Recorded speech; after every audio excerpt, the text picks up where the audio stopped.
Olá, meu nome é Virgílios, eu sou cirurgião e a gente vai falar sobre trauma. Nesse resumo, a gente vai falar de 3 pontos iniciais: o atendimento inicial ao politraumatizado, o atendimento à via aérea e o manejo do choque. Com relação ao atendimento inicial ao politraumatizado, vamos primeiro começar definindo as coisas. O que é um politrauma? Politrauma é quando o paciente é vítima de um trauma pegando pelo menos 2 sistemas do corpo ou mais, e pelo menos em um deles existe ameaça à vida do paciente. Outra coisa importante a saber é que o politrauma tem uma curva de mortalidade trimodal, ou seja, tem 3 grandes picos. O primeiro pico de mortalidade é no momento do trauma. Às vezes o trauma é incompatível com a vida, seja pelo mecanismo, seja pela energia cinética ou pela lesão que o paciente acaba sendo vítima. Como, por exemplo, um neurotrauma muito grave, um sangramento muito importante, uma rotura traumática de aorta, não tem muito o que fazer para esse paciente. O que você pode interferir é em medidas de prevenção para evitar que essas situações aconteçam. O segundo ponto de mortalidade importante são nas primeiras horas após o trauma. E a mortalidade nesse momento acontece, normalmente, muitas vezes, dentro do hospital. E o que a equipe de saúde pode fazer é interferir num adequado atendimento inicial a esse paciente vítima do politrauma. E o terceiro ponto de mortalidade é nos próximos dias ou semanas depois do trauma. E daí a grande intervenção é numa adequada assistência ao paciente no momento da hospitalização dele. Vamos falar agora sobre o atendimento inicial ao politraumatizado propriamente dito. A analogia aqui é que você cumpra esse atendimento de maneira metódica e através de etapas, como se fosse uma criança pequena subindo degraus. Uma criança pequenininha subindo degraus, ela pode ir de degrau a degrau, ela pode até voltar um degrau, mas ela não pode pular degraus. E a ideia das prioridades aqui é a mesma coisa. Você pode ir prioridade a prioridade com cuidado, você pode voltar uma etapa, mas nunca pule etapas. E quais são essas etapas? A ideia é: veja primeiro, identifique e resolva o que vai matar primeiro o seu paciente. E o mnemônico, todo mundo conhece muito bem, é o ABCDE. A de via aérea e estabilidade do colar cervical. B de breathe, ou seja, de ventilação e respiração do seu paciente. C de circulação, para você avaliar como é que é o choque, como é que é o estado hemodinâmico, se ele está hipotenso ou não, se tem algum grande sangramento acontecendo a ser contido. D é de disability, ou seja, de lesões neurológicas, ver como é que está o Glasgow, as pupilas, se tem algum déficit neurológico focal. E E é de exposição, em que você vai ver todo o corpo do paciente, procurar ativamente lesões e proteger o paciente de agressões externas, como a hipotermia. Mais uma vez, você pode ir indo de etapa a etapa de maneira cuidadosa. Se você viu que alguma coisa foi passada batida, você pode voltar etapas, mas nunca pule etapas. Momento flashcard. De 2011 a 2016, caiu no Revalida 18 questões sobre trauma. 6 delas, ou seja, 1/3, era de atendimento inicial ao politraumatizado. Muitas vezes enunciados muito longos, em que se perguntava o que fazer primeiro, qual era a prioridade. Fique atento a essa prioridade do ABCDE, especialmente com lesões de via aérea, que é o que mais costuma cair.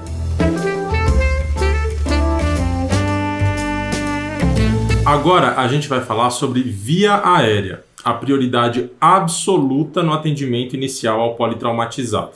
A primeira coisa que eu quero que você lembre são os sinais de insuficiência respiratória iminente. São eles: frequência respiratória acima de 30, saturação de oxigênio abaixo de 90%, uso de musculatura acessória, como por exemplo o uso dos escalenos, da fúrcula ou da musculatura intercostal. Outra coisa muito importante é identificar sinais de insuficiência respiratória obstrutiva. Fique atento aos sons que o paciente faz quando existe uma obstrução na via aérea, especialmente roncos e estridor laríngeo. Alguns conceitos que são muito importantes. O primeiro, defina o que é via aérea garantida, via aérea definitiva. O conceito é tubo abaixo da glote com cuff insuflado, fixado e ligado a uma fonte de oxigênio.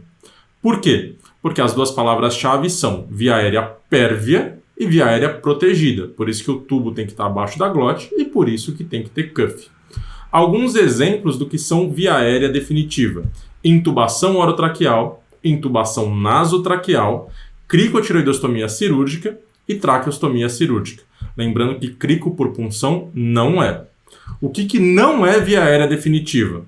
Catéter de oxigênio, um tubo sem cuff, a cricotireoidostomia por punção e a cânula de traqueostomia metálica, que é a cânula de traqueostomia sem cuff. O que você tem que fazer para abordar um paciente politraumatizado já no ar é, primeiro, ofertar oxigênio em máscara não reinalante de 12 a 15 litros por minuto. Se você perceber que o paciente tem insuficiência respiratória ou incapacidade de proteger a via aérea, indicar a garantia da via aérea, normalmente por intubação. E daí você vai fazer para sedar esse paciente medicações de sequência rápida, porque o paciente não está em jejum e você não quer ficar ambusando esse paciente com risco de broncoaspirar. A sequência rápida envolve uma medicação sedativa e um bloqueio neuromuscular. Se você tiver que ventilar esse paciente, lembrar de usar Guedel e Ambu e lembrar sempre de ter material de via aérea difícil à disposição, como o bugie e dispositivos supraglóticos, como a máscara laríngea, que não são via aérea definitiva, mas permitem uma ventilação adequada do paciente. Se a intubação orotraqueal não for factível, indique a via aérea cirúrgica, que na situação de emergência de trauma, quase sempre é a cricotireoidostomia por cervicotomia. A cricotireoidostomia tem a vantagem de ser mais rápida, só que ela é mais mórbida, porque viola a laringe do paciente. A indicação clássica é o trauma de face, por exemplo, em que existe uma deformidade muito importante, um trauma complexo, e você não consegue visualizar a via aérea tentando fazer uma intubação orotraqueal. Existe a opção de fazer a traqueostomia, que normalmente não é adequada na emergência. A traqueostomia tem a vantagem de ser menos mórbida, mas ela é um procedimento mais complexo e mais demorado, por isso é ruim de fazer na emergência. Momento flashcard. As provas pedem para você reconhecer sinais de insuficiência respiratória e as indicações de se obter via aérea cirúrgica. Lembre-se que, via de regra, a via aérea cirúrgica na emergência é por cricotireoidostomia. Outra coisa que às vezes se pergunta em prova é você indicar a intubação quando o paciente tiver um Glasgow menor do que 8. Lembre-se ainda que a traqueostomia está indicada na emergência em pacientes que têm fratura de laringe ou em crianças menores do que 8 anos. Agora a gente vai falar sobre choque. Primeiro, definição de choque. Choque é má perfusão tecidual e ela pode ter várias etiologias. No trauma, de longe, o mais importante fator de choque, a mais importante etiologia é o choque hipovolêmico por hemorragia. Até que se prove o contrário, é esse. Mas você deve lembrar de outros possíveis também, especialmente o choque obstrutivo por um pneumotórax hipertensivo ou o choque neurogênico por um trauma grave. Falando do choque hemorrágico, uma coisa muito importante de você saber é a classificação do choque. O choque pode ser dividido em classe 1, 2, 3 e 4. No choque grau 1, o que a gente tem é 15% da perda da volemia, cerca de 750 ml. O paciente ainda está normocárdico e normotenso. A frequência respiratória e o débito urinário estão normais. No choque 2, a gente tem 15 a 30% de perda da volemia, cerca de 750 a 1.500 ml. O paciente aqui já se apresenta taquicárdico, com uma frequência cardíaca de 100 a 120, normotenso ainda. A frequência respiratória já é de 20 a 30 e o débito urinário é um pouco reduzido. Agora, no choque grau 3, a gente já tem uma perda de 30 a 40% do débito da volemia. Então, a gente tem uma perda de 1.500 a 2 litros. E aqui começa a hipotensão. Olha que interessante, o paciente precisa perder normalmente 40% da sua volemia para começar a ficar hipotenso. Não espere o paciente ficar hipotenso para você pensar que ele está chocado. O paciente aqui fica com a frequência cardíaca de 120 a 140, frequência respiratória acima de 30 e o débito urinário bastante reduzido. E o grau 4 é o mais importante, em que você tem perda hemorrágica acima de 40% da volemia, um sangramento acima de 2 litros, frequência cardíaca acima de 140 ml com paciente anúrico. O grau 4 cai em prova e você precisa identificar. O pneumônico é lembrar do número 4. Então, grau 4, lembrar de uma perda de 40% e uma frequência cardíaca acima de 140. O que você faz com esses pacientes? Grau 1 e 2 você repõe com cristalóide. Grau 3 e 4 você repõe com cristalóide, mas tem que dar hemoconcentrado para esse paciente, tem que dar sangue. E no grau 4 especificamente existe protocolo de transfusão maciça. Outra coisa importante para lembrar no C, no atendimento do choque, é que os acessos venosos podem ser periféricos e intraósseos, através de dissecção de safena, e conduta de fazer passagem de catéter venoso central no trauma é exceção da exceção. Porque o catéter venoso central é comprido e fino, e isso é ruim para fazer expansão. Você quer um catéter curto e grosso. Normalmente, catéter venoso central no trauma está indicado para usar droga vasoativa em paciente com choque neurogênico. Exceção à regra. Avaliar se o paciente teve uma resposta completa, parcial ou incompleta e parar o sangramento, resolvendo a causa de base. Momento flashcard. Para qual paciente você tem que dar sangue? Para o paciente em choque hemorrágico grau 3 e grau 4. O ATLS da 10ª edição sugere que você dê sangue para o paciente com choque hemorrágico grau 2, mas as indicações clássicas são grau 3 e grau 4. Finalizando nesse resumo, a gente falou de atendimento inicial ao politraumatizado, manejo da via aérea e manejo do choque. Existem várias classificações, mas todas elas com bom fundamento lógico e não são difíceis de memorizar. Guarde com carinho e brilhe na prova. Muito obrigado pela sua atenção e até a próxima.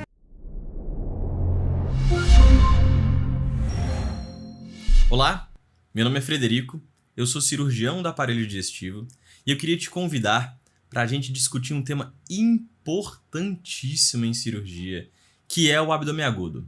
Abdômen agudo, que é uma grande síndrome abdominal, que cursa com dor abdominal, tem potencial cirúrgico e naturalmente nós nos preocupamos. E como é um tema muito importante e muito amplo, a gente assusta, a gente fica intimidado e nem sempre a gente consegue lidar com um paciente ou com uma questão de um paciente com abdômen agudo.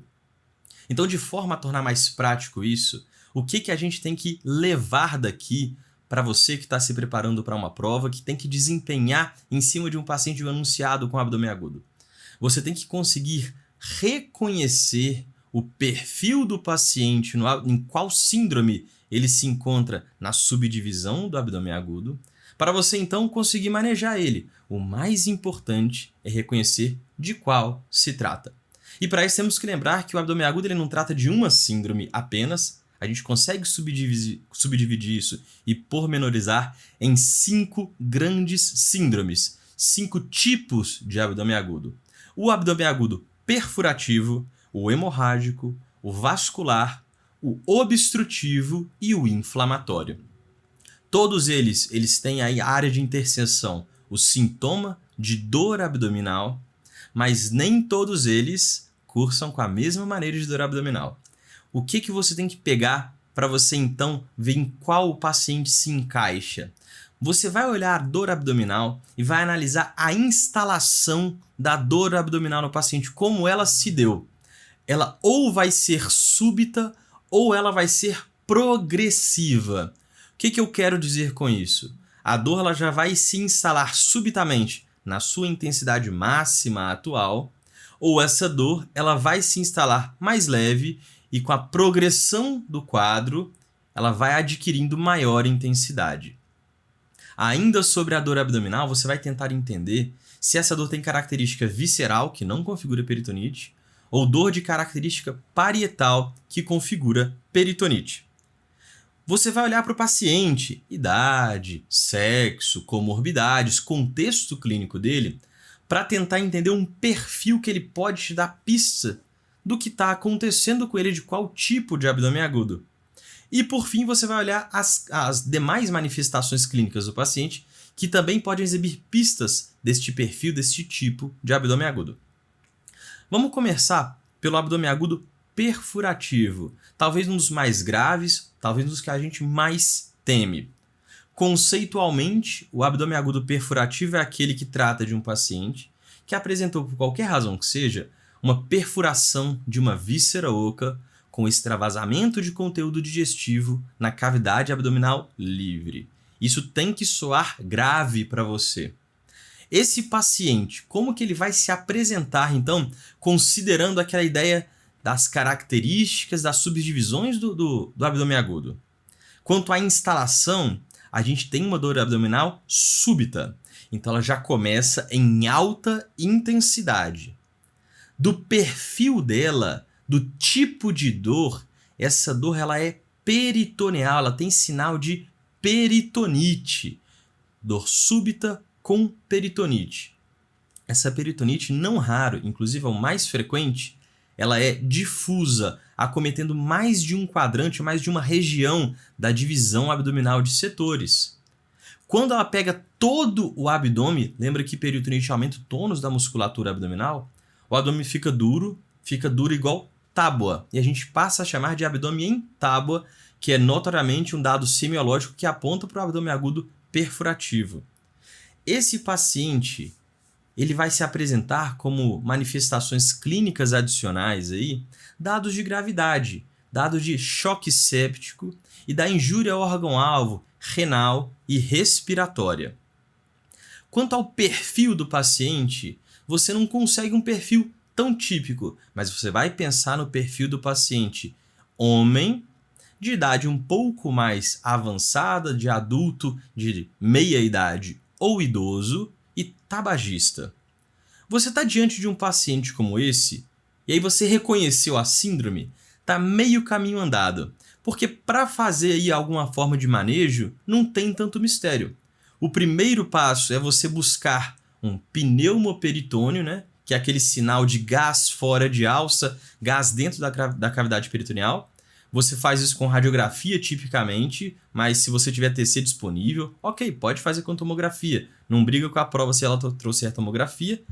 E você vai compensar o paciente, aquela estabilização inicial, dar volume, dar antibiótico e levá-lo para o centro cirúrgico. Porque feito o diagnóstico sindrômico, corroborado esse diagnóstico sindrômico de abdômen agudo perfurativo, num exame de radiológico que mostra o pneumoperitônio, você está autorizado a operar e fim da história.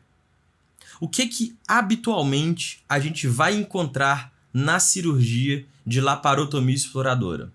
O mais comum disparado é a doença ulcerosa péptica ou gástrica ou duodenal perfurada. E o cirurgião nessa cirurgia, além de lavar a cavidade abdominal, ele vai fazer uma ulcerorrafia, dar pontos na úlcera, e bloquear aquele local da úlcera com o epíplon. Então, ulcerorrafia mais epíplonplastia. Nessa mesma linha, a gente vai tentar abordar agora o abdômen agudo hemorrágico. Então, a gente falou do perfurativo, vamos falar agora do hemorrágico. O hemorrágico que conceitualmente ele vem, né, o tema é bem fácil pelo nome, de um sangramento intraabdominal. Naturalmente, um paciente também grave. Se tem algo sangrando para dentro da cavidade abdominal, bom não é. Como que o paciente ele se apresenta naquele nosso perfil? A dor também é súbita na sua instalação. E ela é peritoneal ou não é, Fred? Olha, ela é um pouco meio termo. O que acontece?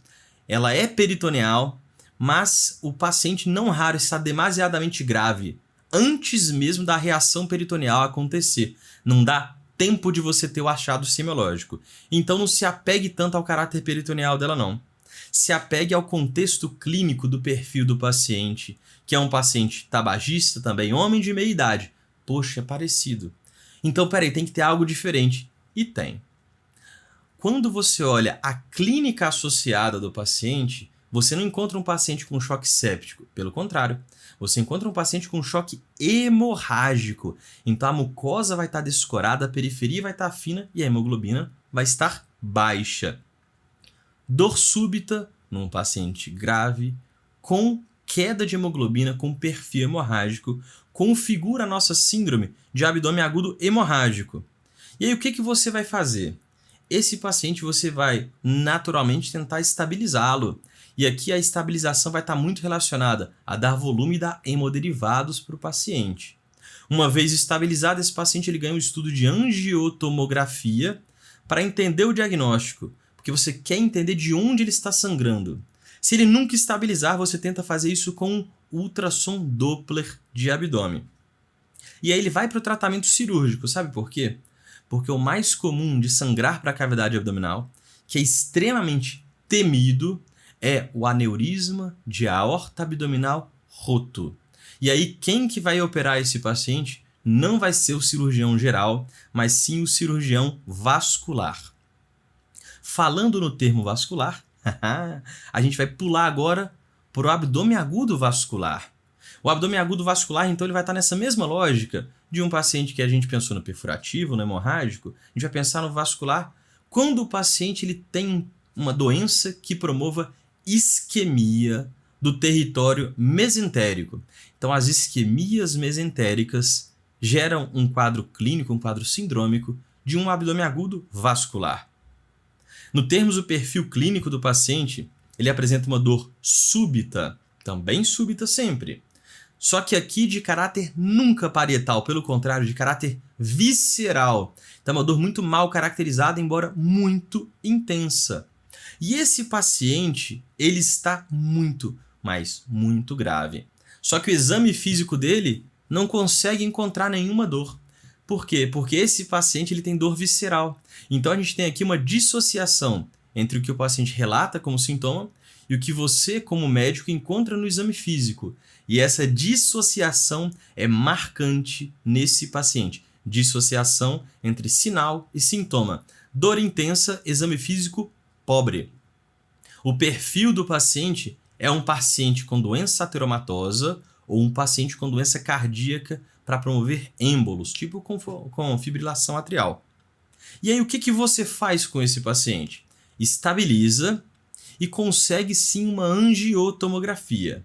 A depender do achado da angiotomografia, a conduta pode variar, mas via de regra ela é cirúrgica. Porque o que ela vai demonstrar para você? Uma oclusão de um território arterial dos vasos intestinais. E essa oclusão se dá ou por doença trombótica, da trombose de artéria mesentérica, ou por doença embólica, da embolia de artéria mesentérica. Existem outras formas, até de oclusão venosa, mas essas duas são as mais comuns. Então vamos puxar aqui, para memorizar, um bom momento flashcard sobre quem faz dor súbita no abdômen agudo. Porque a gente sabe que as 3 formas que a gente falou até agora fazem dor súbita. A gente tem dor súbita no abdômen agudo perfurativo, no abdômen agudo vascular e no abdômen agudo hemorrágico. Como que a gente diferencia entre os 3? O abdômen agudo perfurativo, ele faz dor súbita e dor notoriamente parietal. O abdômen agudo vascular faz dor do perfil visceral com dissociação entre sinal e sintoma. E o abdômen agudo hemorrágico, por sua vez, faz uma dor súbita que pouco importa o perfil dela, porque o paciente já chega gravíssimo num franco choque hemorrágico.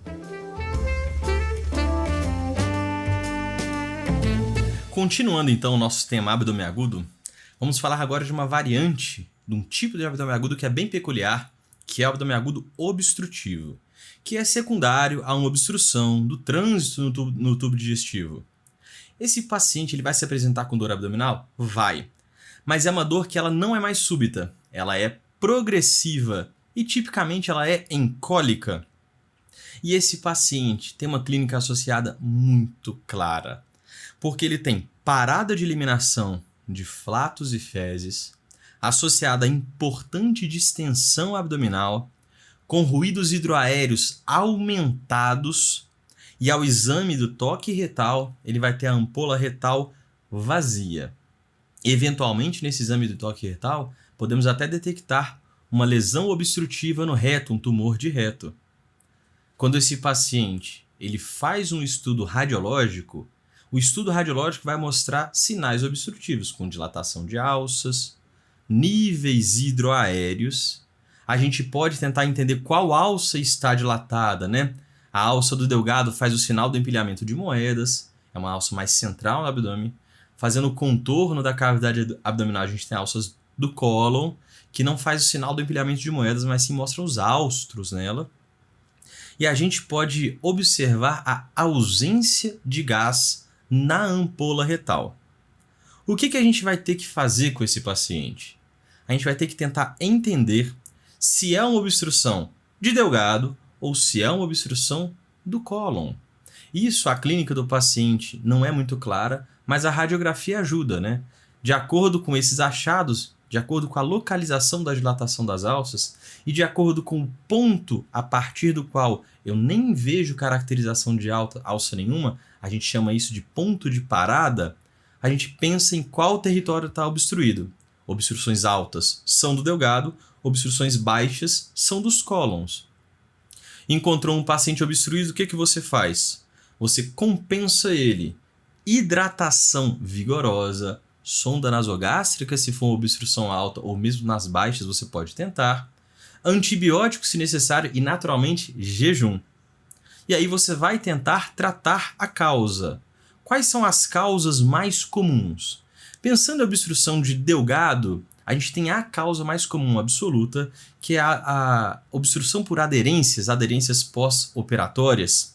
Aqui você vai tentar sustentar esse perfil de controle da compensação, que a gente chama de tratamento conservador, por 48 horas, enquanto isso se autorresolve.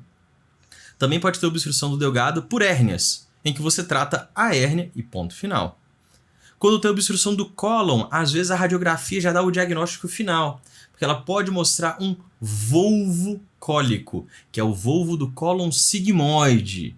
E aí o tratamento é a descompressão por colonoscopia. Mas a causa mais comum de obstruir o cólon, então de uma obstrução baixa do intestino grosso, são os tumores coloretais. E aqui a gente vai precisar de tratamento cirúrgico, ou na forma de ressecção, ou na forma de colostomia derivativa do trânsito. Vamos levar um momento flashcard para casa? Leva as causas mais comuns. Delgado, em primeiro lugar, aderências, em segundo lugar, hérnias. Cólon, em primeiro lugar, câncer coloretal e em segundo lugar, volvo de sigmoide. E para finalizar, vamos matar aqui o abdômen agudo inflamatório, que conceitualmente se refere a uma inflamação de uma víscera intraabdominal. O que acontece com esse paciente? Ele vai ter uma dor de característica também progressiva, inicialmente visceral e alguns, na verdade a maioria dos casos, vão progredir para uma dor parietal com peritonite. Esse paciente vai ter uma gravidade variável do quadro, depende, pode ser mais leve ou mais grave, mas notoriamente ao estar inflamado, ele vai ter redução do apetite, hiporexia e leucocitose ao laboratório. Aqui você vai abordar esse paciente tentando pensar no etiológico e tem 4 etiologias que você precisa conhecer: apendicite, colecistite, pancreatite e diverticulite aguda. Então, para dar pistas, a apendicite, como que ela se apresenta? Ela se apresenta com uma dor que ela é migratória para a fossa ilíaca direita, com muita hiporexia e com sinais de peritonite na fossa ilíaca direita. Então esse paciente vai ter dor à descompressão brusca na fossa ilíaca direita, ele vai ter dor à percussão na fossa ilíaca direita, defesa e rigidez na fossa ilíaca direita. E esses sinais de peritonite na fossa ilíaca direita tem que sempre te fazer pensar em apendicite aguda. Outras coisas podem dar dor na fossa ilíaca direita? Com certeza, o diagnóstico diferencial existe. Apendicite hipiploica, adenite mesentérica, cálculo renal, ileite, divertículo de Meckel com diverticulite, uma porção de coisa. Mas os diagnósticos diferenciais de anexos ginecológicos são muito importantes. De cisto, doença inflamatória pélvica ou até gravidez ectópica. O que você faz com esse paciente? Tenta um diagnóstico clínico. História típica, diagnóstico clínico, acabou. Você pode fazer diagnóstico ultrassonográfico ou, se precisar, diagnóstico tomográfico. E aí parte para o tratamento, que é a apendicectomia, se possível por via videolaparoscópica.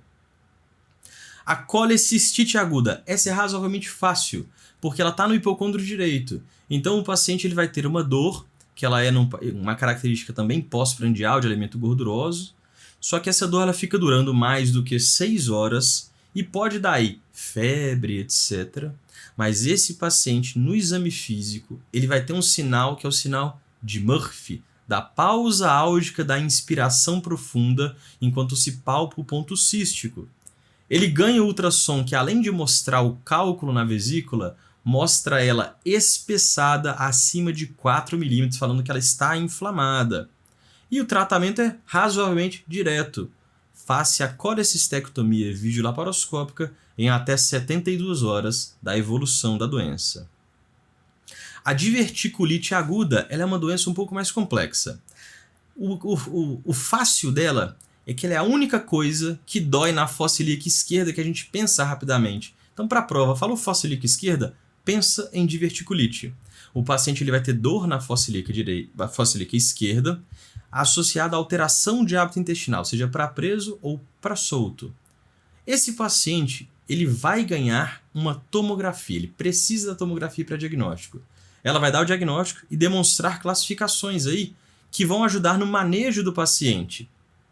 Essa classificação vai como diverticulite não complicada, que é o Rinchey 0, ou diverticulite com abscesso junto do intestino justacólico, que é o Rinchey 1.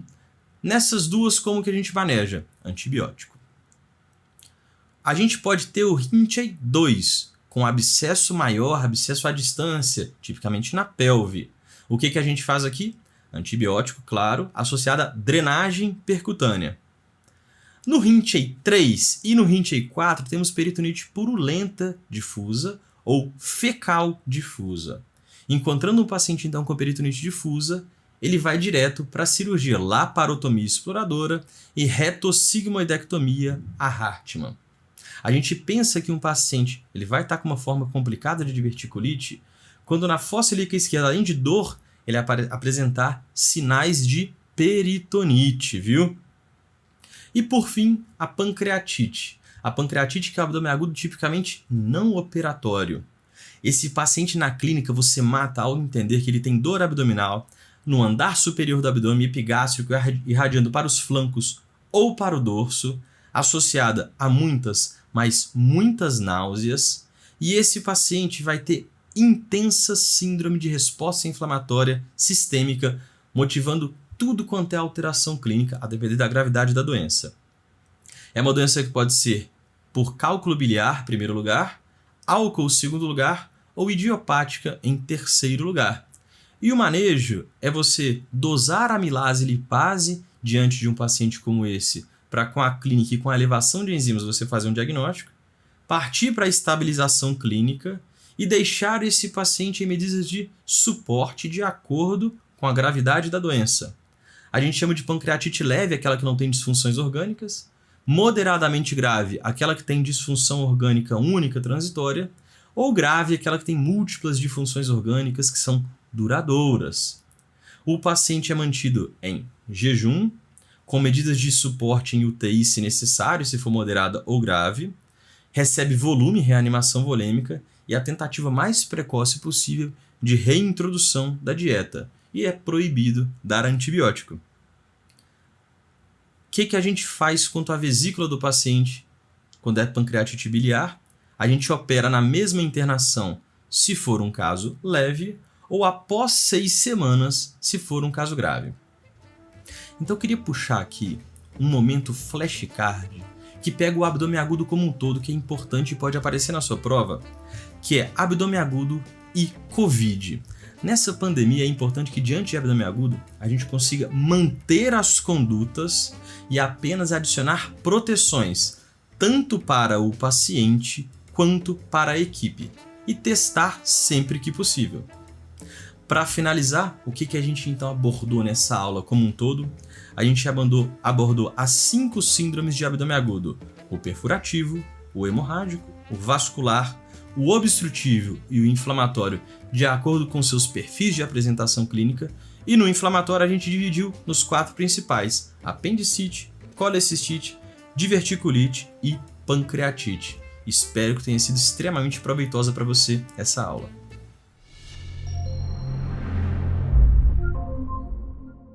Bem, amigos do Revalida, aqui é o Frederico, professor de cirurgia, e hoje a gente vai falar sobre 3 temas que são 3 cânceres em cirurgia.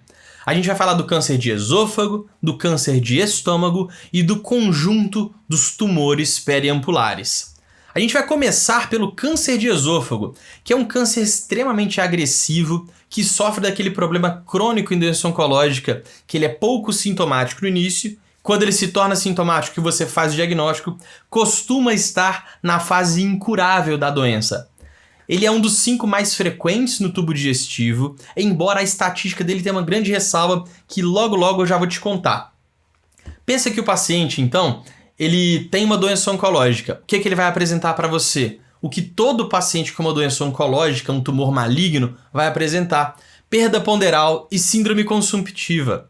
Além disso, esse paciente ele tem um tumor no esôfago que impede a boa deglutição. Esse paciente vai ter disfagia, dificuldade para a deglutição.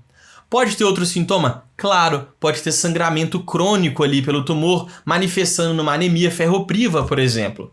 Esse paciente, disfagia, perda ponderal, às vezes até um outro alarme como anemia associado, a gente tem que buscar na história dele os fatores de risco para o câncer de esôfago. E é fácil entender que o fator de risco para o câncer de esôfago é algo que irrite de forma crônica o esôfago. Por exemplo, tabaco, álcool, o suco gástrico num refluxo. Dependendo da região do mundo aí, tem o hábito de ingerir líquidos extremamente aquecidos. Ou então o baixo nível socioeconômico, que a gente não entende muito bem, mas está relacionado àquele perfil de paciente que está exposto a mais substância cancerígena no alimento. Bom, é interessante que existem 2 tipos completamente distintos de câncer de esôfago, e é isso que fere um pouco a nossa estatística. A gente tem o SEC e o adenocarcinoma. O que é o SEC? SEC é o carcinoma escamocelular, é o carcinoma de células escamosas ou o carcinoma espinocelular. Tudo isso significa igual, é a mesma coisa, são sinônimos. Então não se surpreenda se a prova usar um termo ou o outro, tá?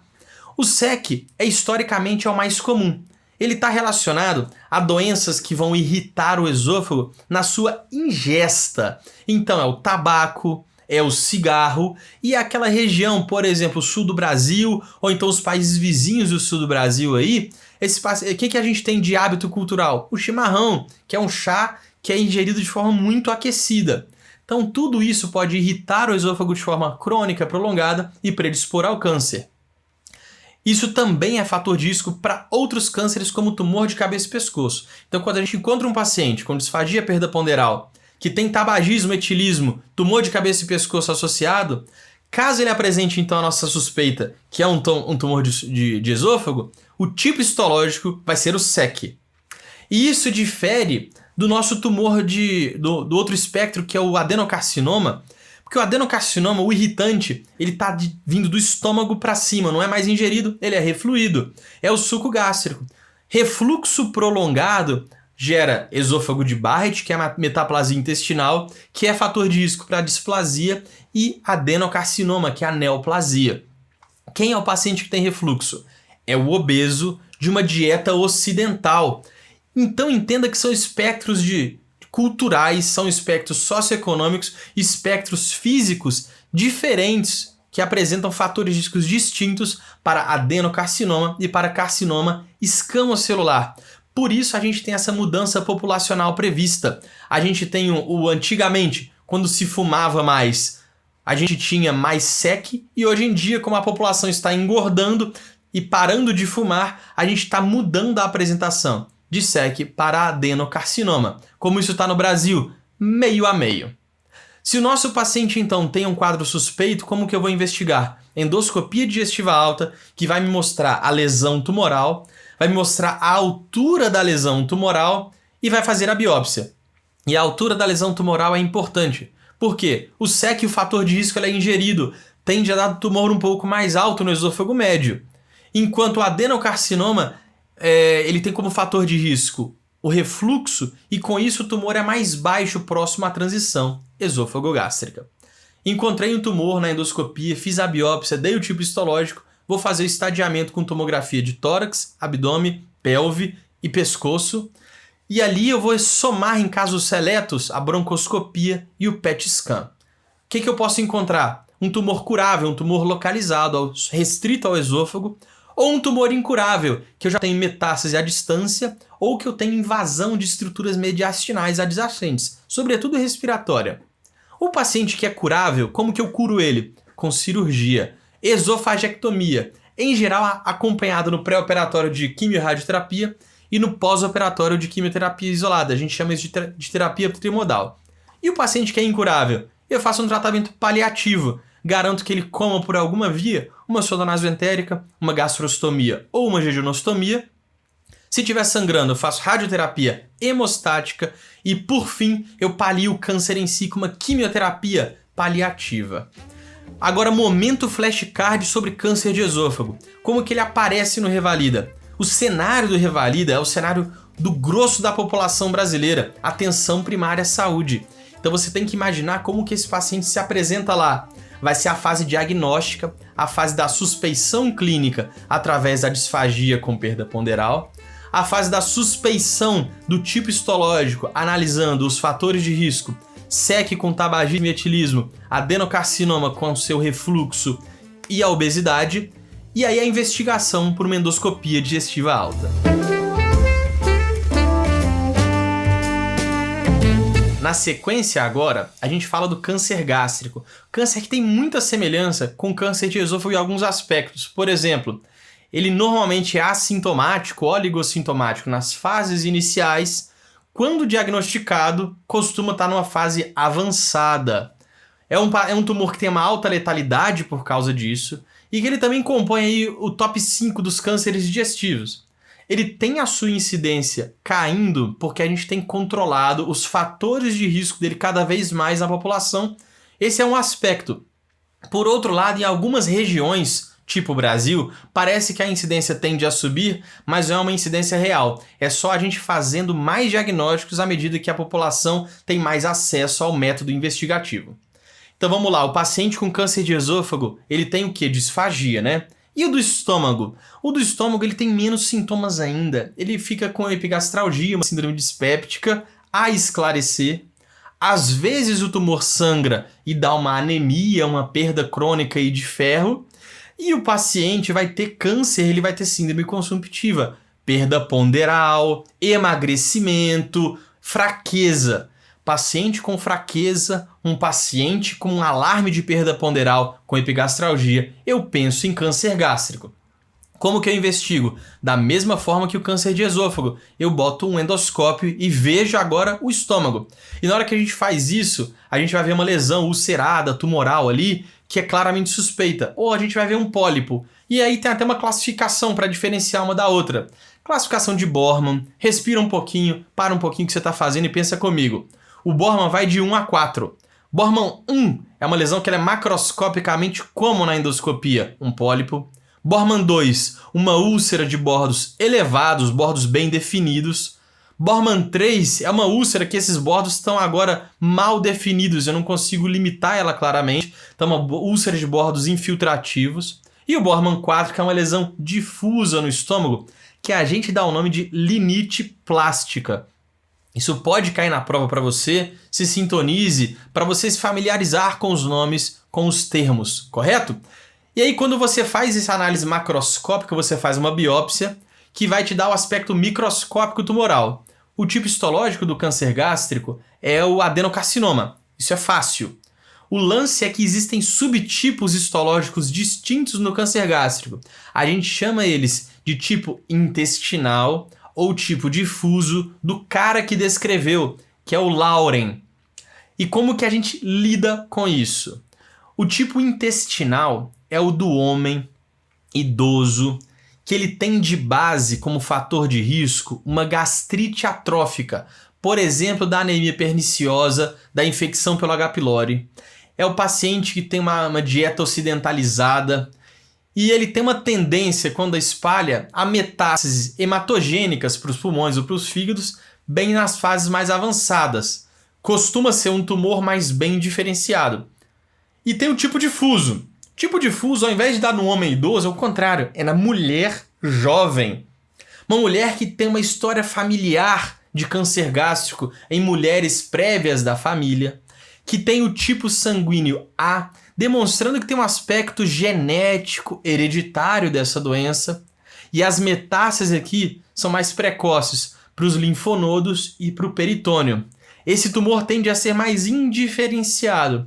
Então, quando a gente faz esse paralelo, entenda o seguinte: aquela doença do homem idoso com uma gastrite atrófica é a doença do tipo intestinal, que é a doença relativamente de melhor prognóstico. O difuso, ele é difusamente ruim. Todas as características são o pior possível. E é aquele da mulher, jovem, com um aspecto hereditário, com história familiar e tipo sanguíneo A. Aí eu defini, o meu paciente estava com um quadro suspeito, fiz a endoscopia, vi a classificação de Bormann, eu vi o subtipo do adenocarcinoma segundo Lauren, eu vou fazer o estadiamento, que vem com tomografia de tórax, abdômen superior e pelve, e esse estadiamento pode mostrar na mesma lógica um tumor localizado, basicamente restrito ao estômago, ou um tumor avançado, que ele tem invasão de estruturas adjacentes, ou que ele tem metástase à distância, fígado, pulmões ou peritônios. Existe ainda um asterisco, que é o câncer gástrico precoce, que logo logo eu esclareço mais sobre ele. Bom, encontrei um tumor que é curativo, que ele é localizado. Qual que é o tratamento curativo no câncer digestivo? É retirar, cirurgia. Então a gente vai fazer uma gastrectomia. Essa gastrectomia, ela é subtotal quando o tumor ele é bem distal e, sobretudo, se ele é do tipo intestinal. Agora, se eu tenho um tumor mais proximal ou se o meu tumor é do tipo difuso, a gastrectomia é sempre total. Isso por margem oncológica satisfatória. Então eu defini se é subtotal ou total de acordo com a localização e tipo histológico. A minha linfadenectomia no câncer gástrico tem nome. Chama linfadenectomia D2. E a minha reconstrução do tubo digestivo é feita em Y de Roux. Por isso que a gente fala gastrectomia com linfadenectomia D2 com reconstrução em Y de Roux de forma quase contínua, uma coisa pede a outra.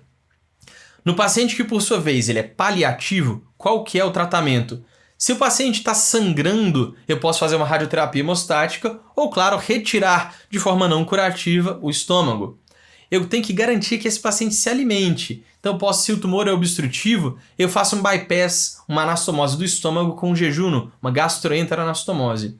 E para minimizar o efeito impacto oncológico no paciente, eu faço uma quimioterapia paliativa. Agora, o câncer gástrico precoce seria aquele tumor que ele é tão inicial, que eu pergunto assim, será que eu consigo tirar ele só por endoscopia? Então, vamos definir. Primeiro, o que é um tumor que é tão inicial?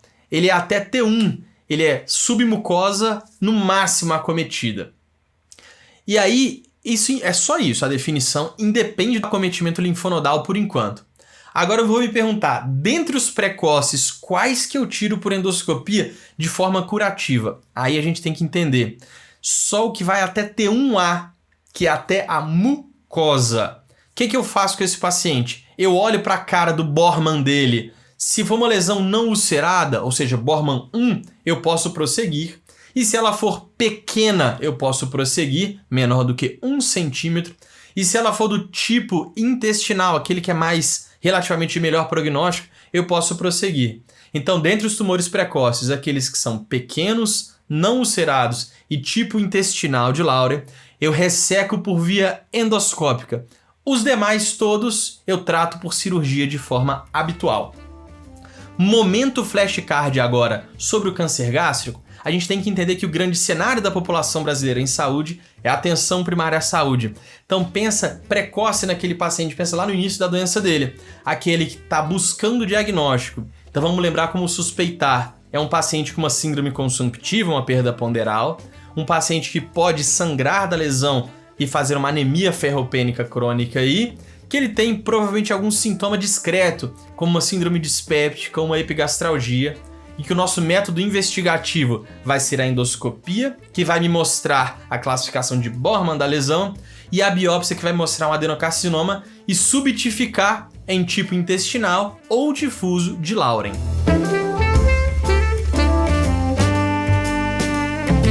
Agora, por fim, a gente tem que entender dos tumores periampulares. Lembrando que anatomicamente existe a ampola de Vater no duodeno, que é onde desemboca material pancreático e material biliar, no duodeno. Essa região tem a papila duodenal e ao redor da ampola periampular a gente pode ter 4 tipos de tumor. São eles, na ordem de frequência. Primeiro, tumores de cabeça do pâncreas, tumores do colédoco distal, tumores da papila duodenal ou tumor próprio do duodeno ao redor da papila duodenal. O tipo histológico de basicamente todos esses, o mais comum, é o adenocarcinoma, que tem uma porção de subtipo que, felizmente, a gente não precisa saber. O que todos esses tumores têm em comum para a gente estudar eles de forma coletiva, de forma conjunta? É a apresentação clínica. Também todos eles costumam ser assintomáticos até fases avançadas da doença. Mas quando eles ficam sintomáticos é muito típico, porque se a gente fecha a ampola, a papila duodenal, o que acontece? O paciente não desemboca bile, desenvolve uma síndrome colestática. O que é isso? Colúria, bile na urina escura. Icterícia, então eu tenho bile na pele, nas mucosas. E eu deixo de ter bile no tubo digestivo, então fico com acolia fecal. Icterícia, colúria e acolia fecal. Num paciente que tem câncer, então o que ele vai ter? Perda ponderal, síndrome consumptiva? É minha obrigação pensar em doença oncológica, pensar em tumor periampular e examinar o paciente, porque tem um sinal no exame físico que é muito característico, que é a vesícula palpável. Porque quando eu obstruo a papila duodenal, a minha vesícula ela vai se distendendo, acumulando bile. E ela faz uma massa no hipocôndrio direito. Isso tem nome, chama vesícula de Courvoisier-Terrier. Não precisa saber nem escrever, nem falar esse nome. Mas se isso aparecer na sua prova, você já entende do que está falando. Geralmente aparece assim, o paciente, além disso, tem uma massa palpável no hipocôndrio direito. Não é o tumor, é a vesícula que está palpável ali. Isso é diferente de icterícias colestáticas benignas por coledocolitíase, por exemplo, porque, como é uma vesícula que produziu cálculos, ela não consegue distender porque ela é doente. A vesícula do paciente que tem câncer, a doença não está na vesícula, ela vai se distendendo e se torna palpável. Síndrome colestática, perda ponderal, vesícula palpável de Courvoisier, a gente pensa em tumores periampulares e a gente tem que investigar. Como que a gente investiga? Primeiro exame de eleição, vai ser justamente a tomografia. Tomografia por quê? Porque ela olha direto, o mais frequente é o tumor de cabeça de pâncreas, que responde por mais de 70% desses casos. Pedir essa tomografia, eu já faço ela para diagnosticar e também para estadiar, olhando o tórax, o abdômen e a pelve. Perfeito. Não encontrei um tumor na cabeça do pâncreas, aí eu tenho que buscar as alternativas. Então eu peço uma ressonância, uma colangiorressonância, quando eu quero investigar os tumores do colédoco distal. E se eu for olhar para a papila duodenal e para o duodeno, eu faço isso com uma endoscopia de visão lateral, que chama, e ou uma ecoendoscopia, ultrassom por via endoscópica. Aí eu investigo esses dois últimos, do duodeno e da papila. Da mesma forma dos demais, eu posso ter uma doença localizada, restrita à região periampular. Eu posso ter uma doença avançada que já invade órgãos vizinhos, sobretudo vasos, ou então que dá metástase para órgãos distantes como fígado, como pulmões. E eu posso ter um meio termo que a gente chama de tumor borderline, um conhecimento um pouco avançado e específico que eu só vou mencionar ele aqui. Tumor localizado, a gente faz a maior cirurgia que existe no aparelho digestivo, que é a GDP, gastroduodenopancreatectomia, cirurgia de Whipple. É uma cirurgia extremamente agressiva, mórbida, mas que é uma cirurgia que é a única que tem capacidade de curar esses casos. Tumores avançados, a gente joga a toalha, né? Faz um tratamento paliativo. Como? A gente faz garantindo uma via alimentar, a gente pode fazer uma jejunostomia, uma gastroenteroanastomose se precisar. A gente desobstrui a bile, faz uma CPRA e passa uma prótese para garantir que tem o escoamento biliar e não tem icterícia no paciente. Se tiver sangrando, radioterapia hemostática. Se tiver dor, tratar a dor do paciente. Paciente borderline, isso significa que ele é limítrofe. O que isso quer dizer? Significa que esse paciente, eu não sei se essa lesão é ressecável, mas eu posso tentar uma neoadjuvância, em que eu faço quimioterapia associada a uma radioterapia, para esse tumor regredir um pouquinho e eu falar assim, agora eu consigo ressecá-lo. Então é um paciente que você filtra alguns deles para o tratamento cirúrgico de intuito curativo. Bom, o nosso pulo do gato aqui, nesses pacientes, então, o nosso momento flashcard, qual é no tumor periampular? É diferenciar a icterícia colestática benigna da maligna no nosso paciente que está na fase investigativa da doença. A icterícia benigna, ela deve ser por cálculo, então o paciente deve ter uma vesícula doente. Essa vesícula não distende. E a nossa vesícula aqui no tumor maligno, no tumor periampular, ela não tem cálculos, ela consegue se distender. Então o paciente com uma icterícia maligna, ele tem, além da síndrome colestática, perda ponderal e vesícula palpável de Courvoisier-Terrier. Para finalizar então, sobre o que a gente estudou aqui hoje? A gente estudou sobre o câncer de esôfago, aquele que dá disfagia com perda ponderal, que pode ser SEC nos pacientes que têm tabagismo e etilismo, que pode ser adenocarcinoma naquele obeso com refluxo com esôfago de Barrett. Que o nosso tratamento é a esofagectomia.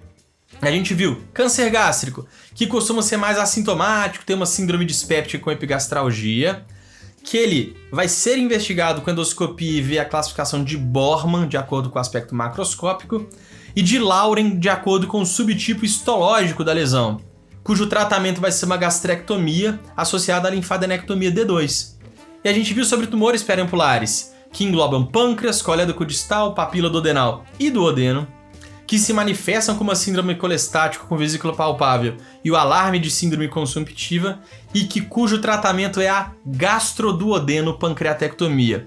Pessoal, espero que tenha sido muito claro e eu estou à disposição de todos vocês para qualquer dúvida. Um bom abraço e um bom estudo aí.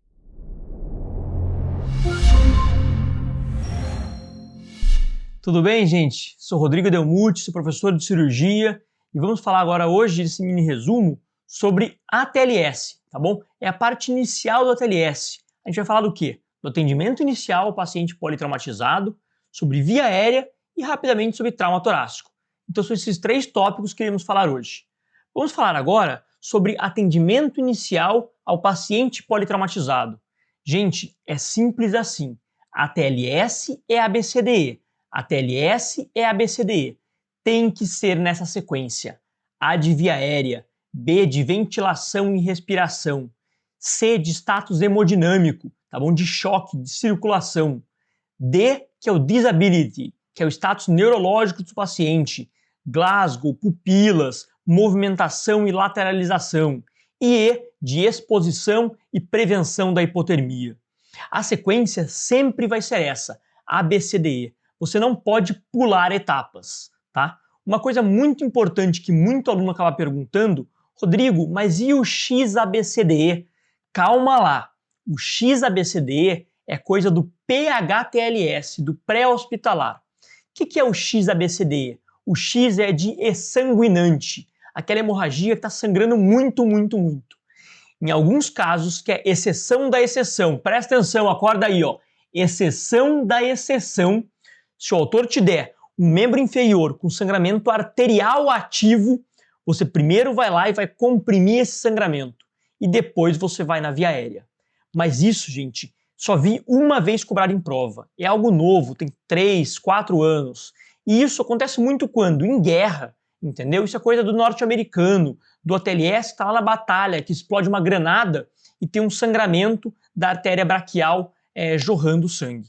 Então, assim, na prova, acho muito difícil o autor perguntar isso do XABCDE. Então guardem que para a vida é ABCDE e a regra é essa. E agora, presta atenção comigo, acorda aqui, ó. Momento flashcard. Qual que é a prioridade no trauma? Prioridade no trauma é via aérea. Agora então vamos falar de via aérea no trauma. ATLS, letra A de via aérea. Gente, uma coisa muito importante aqui, que você tem que lembrar na via aérea no trauma, é que você tem que fazer o básico antes. O básico faz muita diferença. E o que é o básico? Primeiro, você vai posicionar a via aérea do doente. Se ele estava lateralizado, vai retificar a cervical dele e colocar o colar cervical. O paciente respira muito melhor com a via aérea retificada e retinha do que com uma via aérea torta, tá bom? Então, primeira coisa, posicionar a via aérea. E aí, aspirar a boca. Aspirar com um aspirador rígido para tirar sangue, tirar qualquer volume que tenha lá dentro, ele pode ter vomitado e vai aspirar os restos de comida. Retirar corpos estranhos, pode ter dente, dentadura, pedaço de graveto ou de asfalto lá dentro, obstruindo a via aérea dele. Não retirem o corpo estranho com o dedo. Pega lá uma pinça, um Kelly, senão ele pode morder e você vai perder o seu dedo, ok?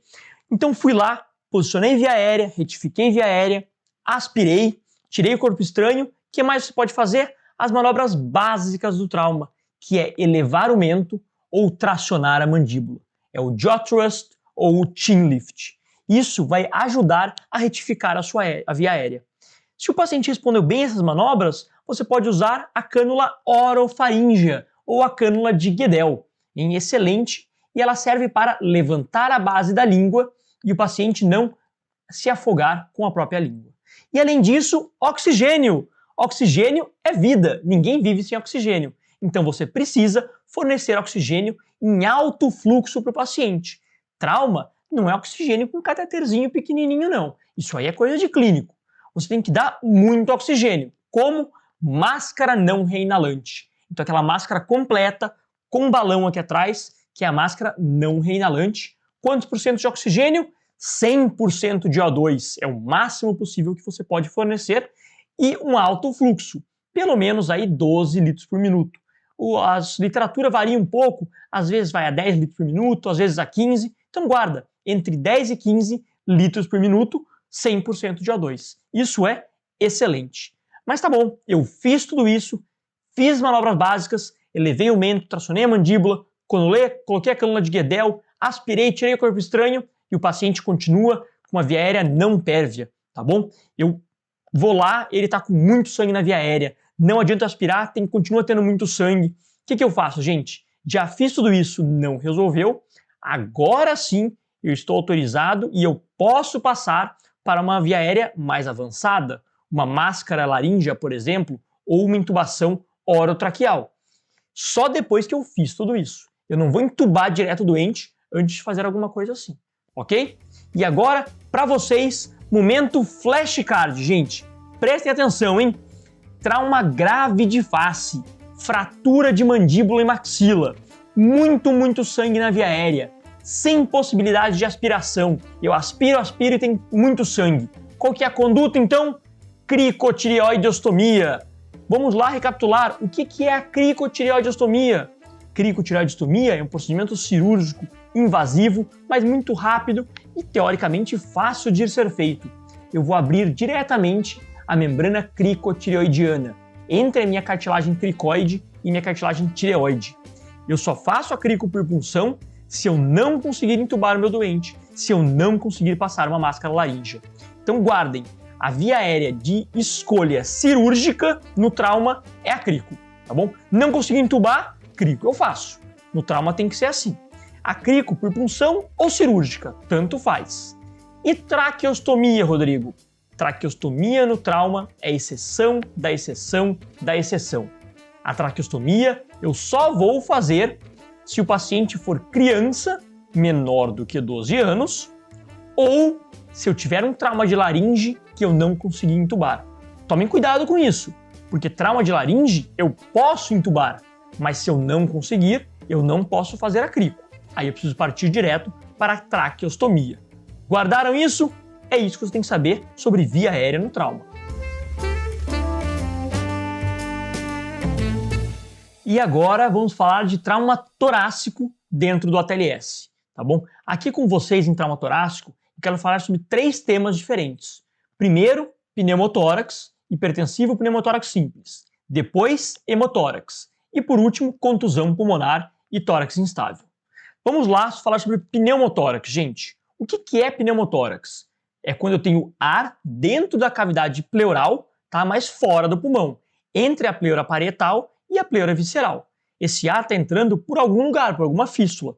Pode ser um pneumotórax aberto, porque está entrando aqui por fora, um ferimento penetrante. Ou algum alvéolo lá dentro se rompeu e esse ar está extravasando para a cavidade pleural. O que é o pneumotórax simples? É aquele pneumotórax que não tem repercussões hemodinâmicas. Presta atenção aqui.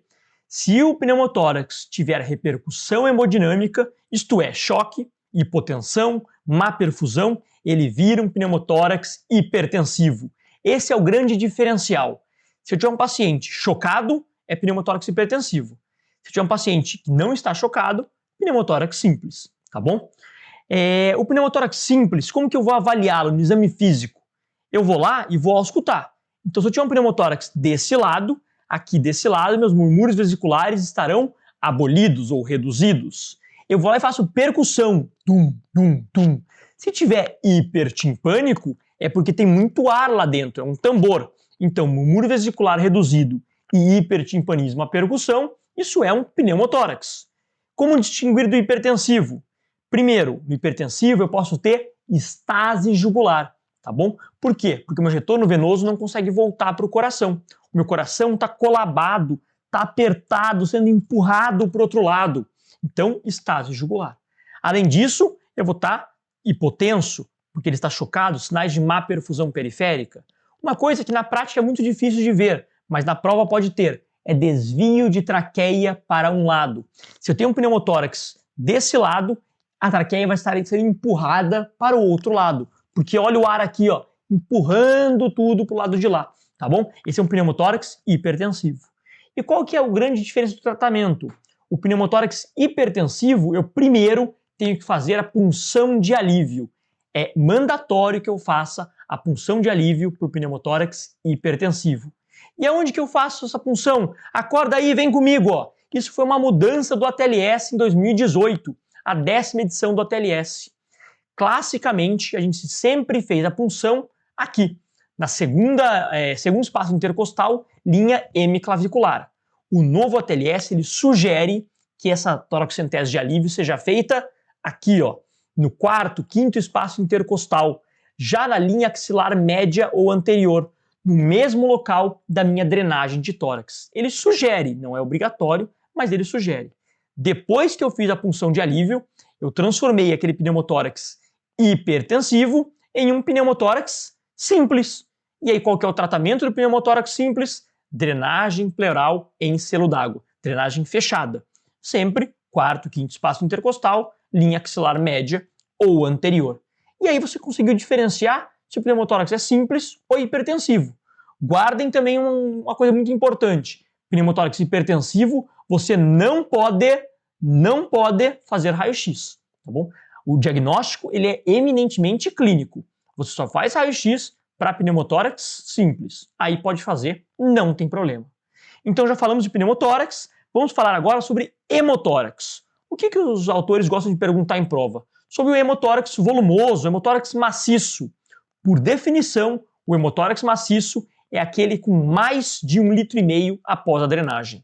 Então, teoricamente, eu só sei se esse hemotórax ele realmente é maciço depois que eu drenei, tá bom? Saiu de mais de 1.500 ml, opa, isso aí é um hemotórax maciço e tem grandes chances desse hemotórax precisar de toracotomia, de cirurgia. Quando sangra mais do que 1,5 litro, a chance de precisar de cirurgia é muito alta. Antigamente a regra era só essa. Na prova o autor perguntava, saiu de mais de 1.500? Sim, resposta era toracotomia. Só que atualmente a gente sabe que o status hemodinâmico do doente é tão importante quanto o volume. Claro, se saiu mais de 1,5 litro, a chance de cirurgia é elevadíssima. Mas se o paciente estiver muito bem hemodinamicamente, ele está estável, ou eu dei um pouco de volume, um pouco de sangue, ele melhorou muito, eu posso tentar segurar a cirurgia e manter com o dreno e ver como ele fica, tá bom? Então tem que sentir isso na prova. Se o autor te der um paciente muito bem, você não precisa marcar a cirurgia, mesmo saindo mais de 1.500 ml de sangue. Mas lembrem-se, antigamente a regra era essa. E por último, para finalizar a parte de trauma torácico, vamos falar agora sobre contusão pulmonar e tórax instável. Definição. O que é tórax instável? Tórax instável é quando eu tenho fratura de pelo menos 2 costelas em 2 locais diferentes. De novo, eu tenho fratura de pelo menos 2 costelas em 2 locais diferentes. Isso faz um retalho gradil solto, um retalho costal solto no meu tórax. Eu tenho respiração paradoxal. Quando eu inspiro, o meu tórax afunda nesse local. Eu inspiro, meu tórax afunda nesse local. Gente, se quebrou costela aqui fora, como é que tá lá dentro? lá dentro também quebrou muita coisa. Então esse pulmão está doente, é a famosa contusão pulmonar. O pulmão está machucado lá dentro. E qual que é o tripé, o tratamento da contusão pulmonar?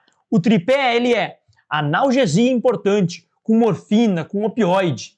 Segundo, evitar hiperidratação. Eu não posso encharcar esse doente, encharcar esse alvéolo já doente. E por último, fisioterapia respiratória intensiva. Então guardem analgesia, fisioterapia e balanço hídrico negativo. Guardaram isso? Agora, momento flashcard para vocês. Paciente vítima de trauma, murmúrio vesicular abolido de um lado, hipertimpânico, com estase jugular e hipotensão. Qual é o diagnóstico e conduta? É um pneumotórax hipertensivo. Conduta, toracocentese de alívio, seguida de drenagem de tórax. Encerramos aqui então hoje esse mini resumo. Nós vimos no trauma 3 coisas que são muito importantes. Atendimento inicial ao paciente politraumatizado, via aérea e trauma torácico. Até a próxima aula, pessoal!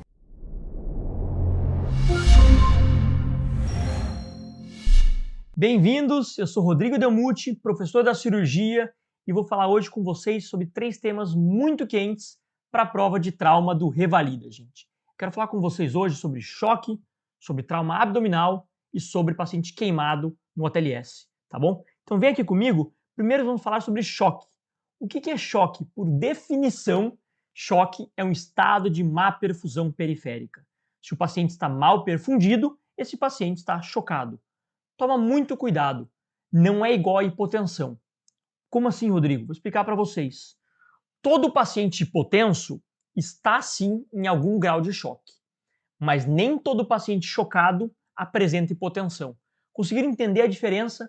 Eu posso estar chocado e minha PA está ali 11,9, 11,7. Eu não estou hipotenso, mas eu estou chocado. Se eu tiver hipotenso mesmo, PA de 6,3, aí não tem conversa, aí sim estou chocado. E agora eu quero falar com vocês sobre os tipos de choque que existem. Que tipos de choque que existem? Tem o choque hipovolêmico. Choque hemorrágico faz parte do hipovolêmico. Eu tenho choques obstrutivos. Eu tenho choques cardiogênicos e choque neurogênico. Vamos esmiuçá-los. Gente, choque hipovolêmico é aquele que a definição já fala, né? Eu perdi a volemia. Como que eu posso perder volemia? Ou porque eu sangrei muito, então isso é um choque hemorrágico, ou porque eu desidratei. Aquele paciente com pancreatite aguda grave, que perde líquido por terceiro espaço, ou se eu fiquei no deserto uma semana desidratando. Então, choque hipovolêmico. Se eu perdi volume porque eu sangrei, é hemorrágico, é um tipo de hipovolêmico. E no trauma? Fica um pouco fácil de entender, né? Disparado, a principal causa de choque no trauma é choque hemorrágico. Por quê? Porque é óbvio, eu estou sangrando, sou traumatizado, tá bom? Então, trauma, guarda. Ele é hipovolêmico, mas porque ele é hemorrágico. Eu tenho também choques obstrutivos. Duas causas muito importantes de choque obstrutivos no trauma é pneumotórax hipertensivo e tamponamento cardíaco. Porque a minha bomba cardíaca, o coração, está funcionando. Só que ele bate e não consegue mandar o sangue embora. Por quê? O pneumotórax hipertensivo está apertando ali, ele impede que os meus pulmões encham, né, minha artéria pulmonar encha, e o tamponamento cardíaco impede que o sangue saia do coração e vá lá para o pulmão. TEP. TEP também é um tipo de choque obstrutivo, mas no trauma é mais raro. Muito cuidado, não confunda choque cardiogênico com tamponamento cardíaco. De novo, tamponamento cardíaco é choque obstrutivo. E choque cardiogênico? Choque cardiogênico, o problema está na bomba, está no coração. Eu tive uma contusão miocárdica direta, o meu miocárdio não está funcionando, ele não consegue bater de forma adequada. Isso é um choque cardiogênico. Um outro exemplo de choque cardiogênico é infarto agudo, mas no trauma não tem infarto agudo, tá bom? E por último, eu tenho choque distributivo. Tem 2 tipos de subtipos, né, de choque distributivo. Eu tenho choque séptico e choque neurogênico. Séptico no trauma quase não existe, muito raro. Choque neurogênico é sim mais comum se eu tiver um trauma raquimedular, uma lesão alta. Toda a minha periferia abre e distribui todo o meu volume corrente em todo o organismo. Eu não perdi para fora, eu não perdi lá para o chão, não é hemorragia. todo o volume circulante continua dentro de mim, só que continua aqui dentro de uma forma muito distribuída, distributivo. E agora vem aqui, como que a gente trata então o paciente chocado no trauma? Você já sabe que o principal tipo de choque é choque hemorrágico, ele perdeu volemia. Então como que eu trato? Eu preciso repor a volemia. Eu vou repor a volemia através de infusão volêmica, tá bom? Eu vou fazer como? Pegar 1 ou 2 acessos venosos periféricos calibrosos, de preferência na fossa antecubital, e infundir 1 litro de solução cristalóide aquecida. O que é solução cristalóide? É ou soro fisiológico ou Ringer lactato, tanto faz aquecido. Toma cuidado, gente. Isso foi algo que mudou aí nos últimos 10, 15 anos, tá? Antigamente eram 2 acessos venosos periféricos, 1 em cada braço, 1 litro em cada, encharca o doente. A gente sabe que isso faz mal. Atualmente, o ATLS preconiza 1 ou 2 acessos, começa com 1 litro de solução cristalóide aquecida, ou Ringer ou soro, tanto faz. Reavalia o doente. Cabe mais 1 litro? Ele precisa de mais 1 litro? Ok, faço mais 1. Já dei 2. Opa, ele tá ruim ainda. Cabe mais um terceiro litro? Tudo bem, pode fazer o terceiro litro, mas já tenha em mente que esse paciente é um choque grave e ele muito provavelmente precisa de transfusão sanguínea. Conceito importante, isso tem mudado no ATLS. Atualmente a gente quer dar sangue de forma mais precoce, tá bom? Então, atualmente, em vez de ficar dando 5, 6 litros de soro, já no terceiro litro já pede ali uma bolsa de O negativo e já transfunde esse doente, tá bom? E é assim que você trata o paciente chocado vítima de trauma. E agora, momento flashcard importantíssimo para vocês. Qual que é o melhor parâmetro para avaliar a reposição volêmica no paciente vítima de trauma? É a diurese.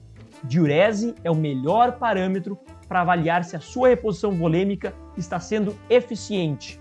E em um adulto, eu quero quanto? Eu quero um débito urinário maior do que 0,5 ml por quilo por hora. De novo, mais do que 0,5 ml por quilo por hora.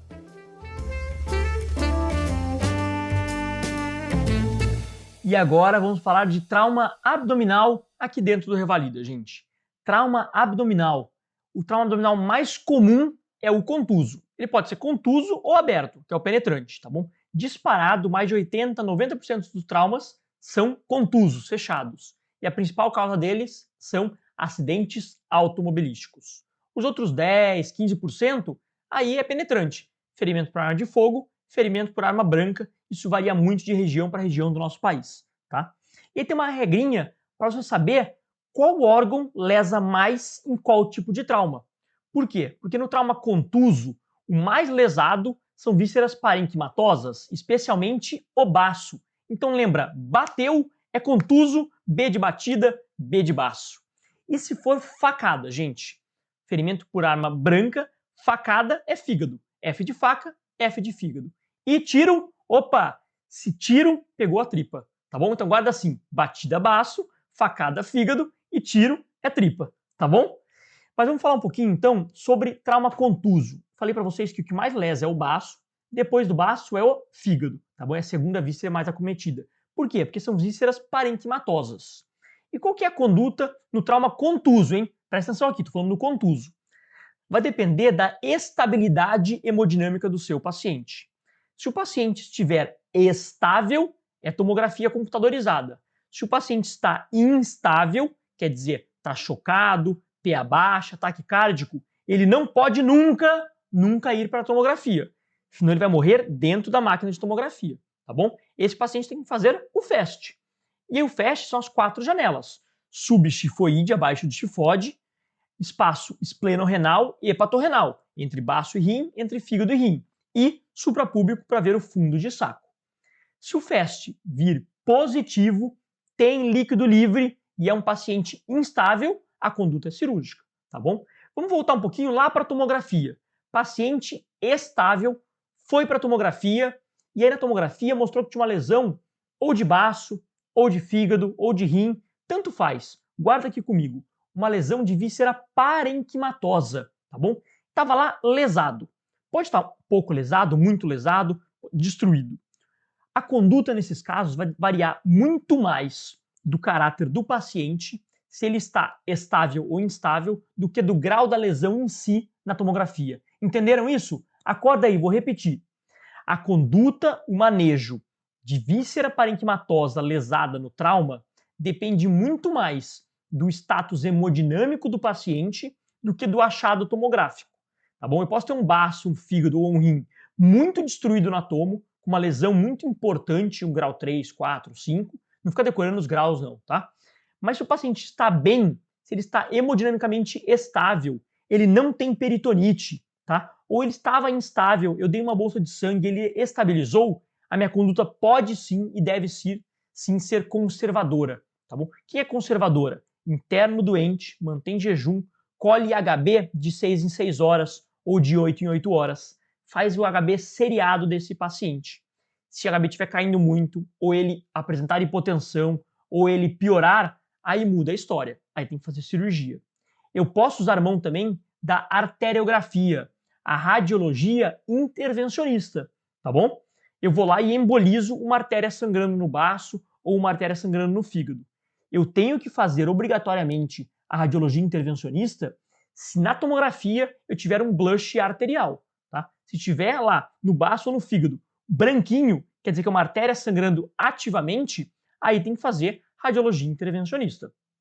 Guardaram? Então esse é o manejo, a regra para pacientes com vísceras parenquimatosas lesadas. Se ele estiver instável, estiver grave, não tem conversa. Aí é cirurgia. E agora vem aqui, momento flashcard para vocês. Questão direta.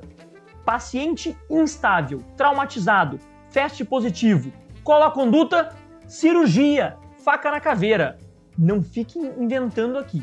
Paciente instável com FAST positivo tem que ir para a mesa, tem que ir para a sala cirúrgica. Agora, pessoal, vamos falar sobre queimaduras no trauma, tá bom? Primeira coisa que você tem que saber para o Revalido sobre queimaduras é classificá-las. Eu tenho 3 tipos de queimadura, gente. Fácil assim. Primeiro, segundo e terceiro grau. Primeiro grau é aquela que todo mundo conhece aqui. É queimadura de sol. Você vai lá na praia, fica queimado e vermelho, queimadura solar. Ela dói, mas se recupera super bem, não tem nenhuma repercussão estética, não tem nenhum problema. O tratamento é analgesia simples, tá bom? Novalgina para casa, dipirona, paracetamol, tanto faz. E hidratação, creme tópico hidratante, nada além disso. Qual que é uma coisa muito importante que você tem que saber aqui? Que a queimadura de primeiro grau, ela não contabiliza para a fórmula de Parkland, hein? Você não pode confundir isso aqui. Queimadura de primeiro grau não contabiliza para a fórmula de Parkland. Tá, e Rodrigo, e a queimadura de segundo grau? Essa é clássica, são aquelas bolhas. Se tem bolha, é queimadura de segundo grau, ponto, direto assim, tá? E terceiro grau? Terceiro grau é aquela queimadura que parece couro, é uma queimadura dura, tá bom? Aspecto de couro, de branco nacarado, assim que os autores gostam de perguntar em prova. Então, queimadura dura em aspecto de couro é queimadura de terceiro grau. E aí, por definição, a queimadura de terceiro grau é indolor. Então, na prova, o autor pode falar isso. Mas, claro, na prática, a gente sabe que ela dói, gente, porque a de terceiro grau vai estar aqui, mas ao redor dela vai ter queimadura de segundo grau. E aí, claro que vai estar doendo, mas a de terceiro grau em si, no local dela, não sente dor. E por que não sente dor? Porque você queimou as terminações nervosas. Você pegou ali a terminação nervosa, queimou, se não tem nervo, não tem dor. É bem simples assim, né? Então, maravilha, você já sabe classificar as queimaduras. Ah, Rodrigo, mas e queimadura de quarto grau? Vou ser sincero, eu vou falar com vocês. Alguns autores falam em queimadura de quarto grau. O ATLS não fala. De acordo com o ATLS, não existe de quarto grau. O Sabston, por exemplo, fala que existe. Tá bom, e se cair na prova, o que eu coloco? Para você saber, então, queimadura de quarto grau é aquela que eventualmente pegou osso, pegou músculo lá embaixo. Ela foi muito mais profunda, tá bom? Mas não é consenso entre os autores que existe um quarto grau. O ATLS, por exemplo, fala que essa é de terceiro grau e ponto final. E o que é importante saber sobre a queimadura? O que eles perguntam em prova, gente? Como que eu vou tratar? Como que eu vou repor a volemia do nosso doente? E aí, para isso, você tem que saber a famosa fórmula de Parkland. Acorda aí, ó. Fórmula de Parkland mudou nos últimos anos. Ela é a superfície corpórea queimada vezes o peso do paciente vezes 2 ml. O que mudou? Esse 2. Antigamente era 4, aí depois virou de 2 a 4. Hoje é 2 direto. Então, de novo, superfície corpórea queimada vezes peso do paciente vezes 2 ml. A superfície corpórea queimada, você vai calcular vendo lá a regra dos 9. Tem que pegar o bonequinho e calcular quanto foi queimado de cada área da superfície do organismo. Faz essa conta, vai dar em ml. Vamos chutar que deu 4.000 ml. Metade disso, 50%, você vai dar nas primeiras 8 horas pós o trauma. A outra metade, então os outros 2.000 ml, por exemplo, você vai dar nas 16 horas subsequentes depois do trauma. Guardaram? Isso é muito importante. E aí, para finalizar, tem que lembrar que a prova do Revalida é uma prova de SUS, de medicina pública. Então tem que fazer antitetânica. Todo paciente vítima de trauma tem que receber a antitetânica, é mandatório. E agora, momento flashcard para vocês. Vamos lá, qual que é a prioridade do atendimento no paciente grande queimado? Via aérea. Queimado é ABCDE. ABCDE é a TLS, a primeira coisa é A. Não caio nessa pegadinha, hein? Por que é a via aérea, gente? Paciente vítima de queimadura pode ter estigmas de queimadura de via aérea. Quais são eles? Anotem aí. Chamuscamento de face, queimou sobrancelha, cílios, queimadura de barba, escarro carbonáceo, fuligem na língua, rouquidão. Anotem, isso são estigmas de queimadura de via aérea. E é isso que eu queria falar com vocês hoje, então. A gente encerra agora esse mini resumo. Nós falamos 3 coisas muito importantes: choque, trauma abdominal e queimaduras. Espero ter ajudado vocês, gente. Boa prova!